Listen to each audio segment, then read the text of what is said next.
আজকে সিডিপি অর্থাৎ child development and pedagogy থেকে শিশুর বিকাশ, যেটা সবথেকে গুরুত্বপূর্ণ চ্যাপ্টার, সেই চ্যাপ্টারের যে বিকাশের ধারণা অর্থাৎ তার যে বৃদ্ধি এবং বিকাশের অর্থ, বৃদ্ধি কী, বিকাশ কী, সেই বিষয়টাকে নিয়ে আমি আলোচনা করব।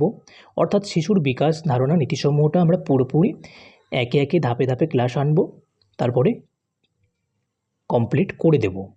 দেখো, শিখনের ভিত্তি হিসেবে বিকাশ, লার্নিং অ্যাজ ডেভেলপমেন্ট। শিখনের প্রথম দুটি উপাদান আছে, একটা হচ্ছে বৃদ্ধি, একটা হচ্ছে বিকাশ।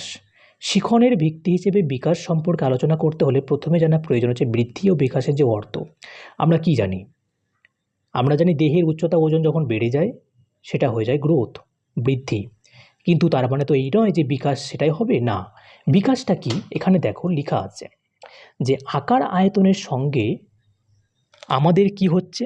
সক্রিয়তা এবং কার্য সম্পাদনে উৎকর্ষতা বিকাশ।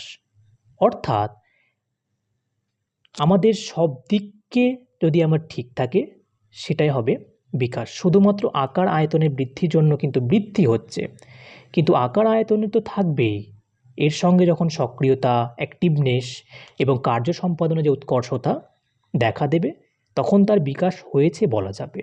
ঠিক আছে, বুঝতে পেরেছো? আচ্ছা, বিকাশের ধারণায় আমরা কি জানি? দৈহিক, মানসিক, সামাজিক, প্রাক্ষবিক সবই অন্তর্ভুক্ত থাকে।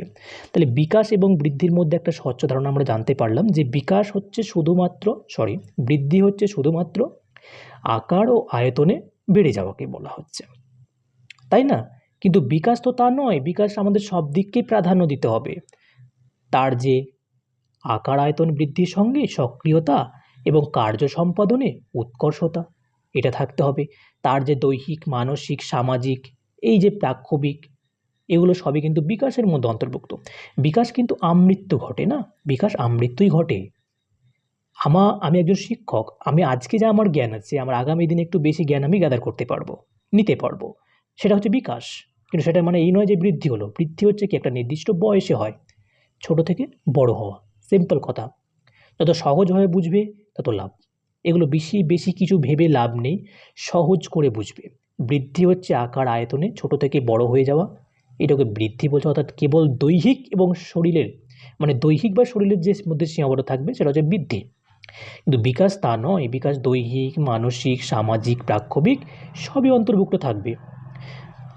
বিকাশ হচ্ছে গুণগত, ফলাফলগত, তাই না? কিন্তু বৃদ্ধি হচ্ছে পরিমাণগত। এই যে পার্থক্যটুকুগুলো আমাদের পড়তে হয়, তার মানে আমাদের বিকাশ এবং বৃদ্ধির মধ্যে একটা স্বচ্ছ ধারণা আমরা দিতে পারলাম।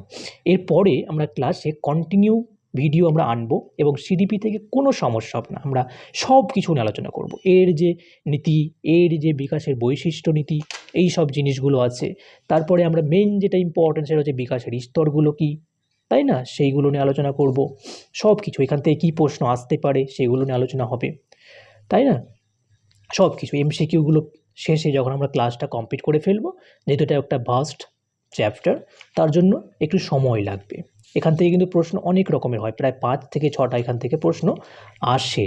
এই যে এমসিকিউগুলো আছে, আমি নেক্সট ক্লাসে এগুলো নিয়ে আলোচনা করব। ঠিক আছে, ধন্যবাদ।